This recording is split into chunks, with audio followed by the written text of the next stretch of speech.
And so with that, I'll turn the program now over to Chryssostomidis, Director of the MIT Sea Grant College Program. Chris, take it over.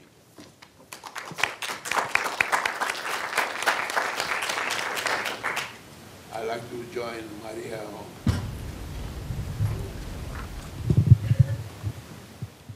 I'd like to join Maria to welcome you also on campus. It's,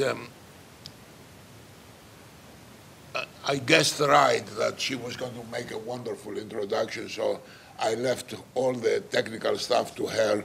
And what I did is that I will concentrate on trying to tell you how we've been preparing for this event over the past 20 or 30 years, if you like.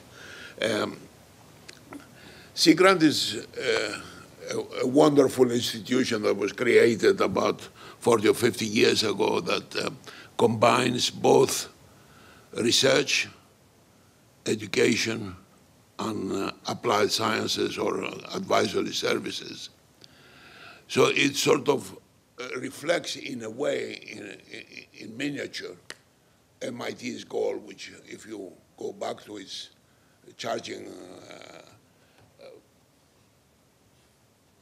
charge that was given to us by the founding fathers of MIT, you will see that it recognizes all these three components. Now, having said that, how do we structure our research depends almost on every program and every director as to how they formulate their research program.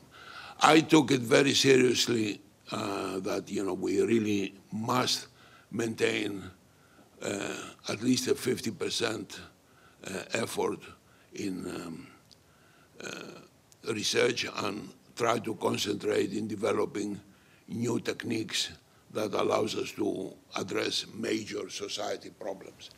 And as you have just heard, very eloquently made the case about the climate change is really a very serious society problem that we must come to grips with it.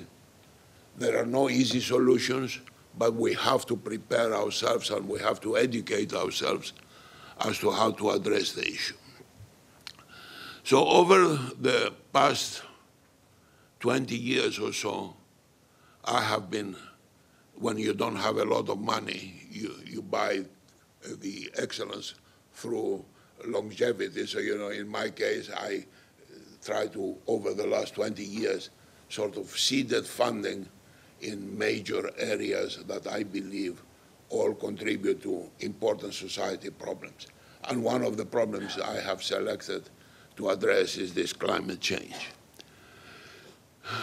The first one is in the area of modeling, where we made an alliance with the University of Massachusetts at Dartmouth, and I've been very pleased to also have Woods Hole join the effort and really created a state-of-the-art modeling capability that allows both the Commonwealth, but also everybody else that is interested in participating in trying to model the environment so they can try to get an understanding of what happens in the future. Much more recently, we were fortunate to be joined by colleagues from abroad that brought us some new expertise as to trying to understand inundation, try to understand how the shorter-term response really needs to be modeled in order for us to anticipate the response of the system. We haven't had the chance to include it explicitly also in our program today, but you will find some elements about trying to predict where to place sensors so we can collect data, namely data assimilation, into our current modeling techniques, but we have also invested a reasonable amount of time and effort to try to create this capability.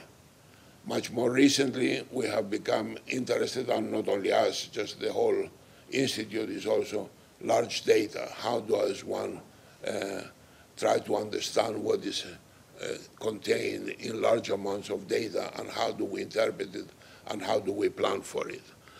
So we have invested quite heavily in the science, if you like, or the basic, both mathematics, physics, and engineering, as to how do we address the issue of collecting the data and interpreting the data in this very complicated multidisciplinary problem of the climate change.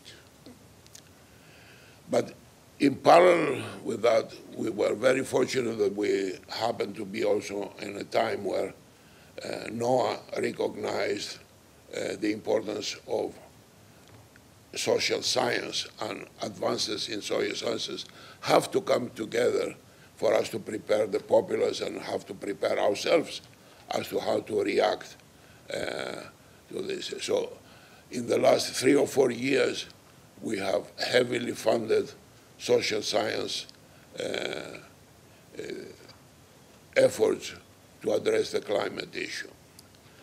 So you see, we are starting from the basic science, but we are not ignoring at all the social aspects of the problem.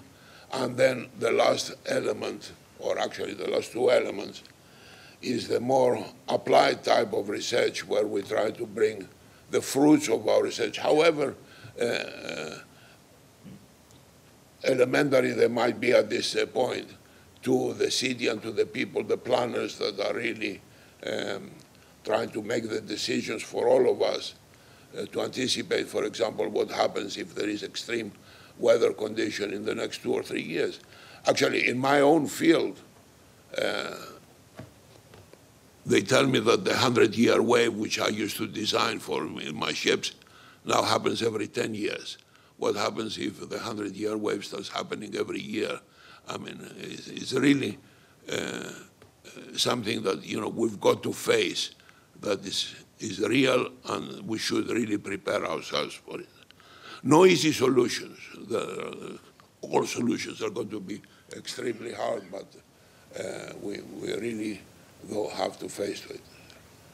And the last element, which is really extremely important for us, is to engage the youth in education. And we have a number of programs, among them my favorite happens to be eelgrass seeding, but, you know, because I believe it's something that is important, that the people have to understand the importance of disrupting the ecosystem and what are the consequences into the environment.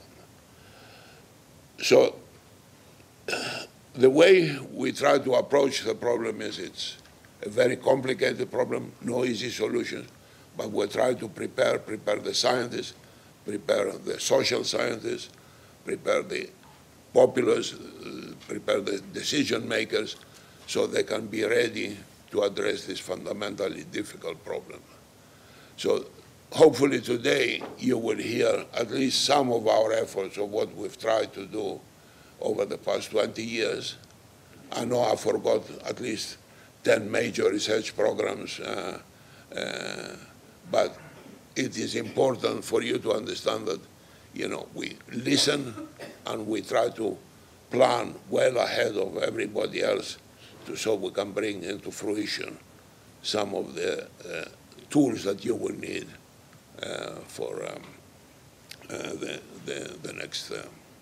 So this is really a very short introduction to what Sea Grant is. I've been with Sea Grant now close to 30 years, but it's really a very powerful laboratory that, and if you use it properly, in other words, make all the uses, all of the advantages that the Institute provides in the multidisciplinary nature, but much more importantly also my colleagues from the other universities around around the Commonwealth first, and around the nation that really joined me in trying to address important problems.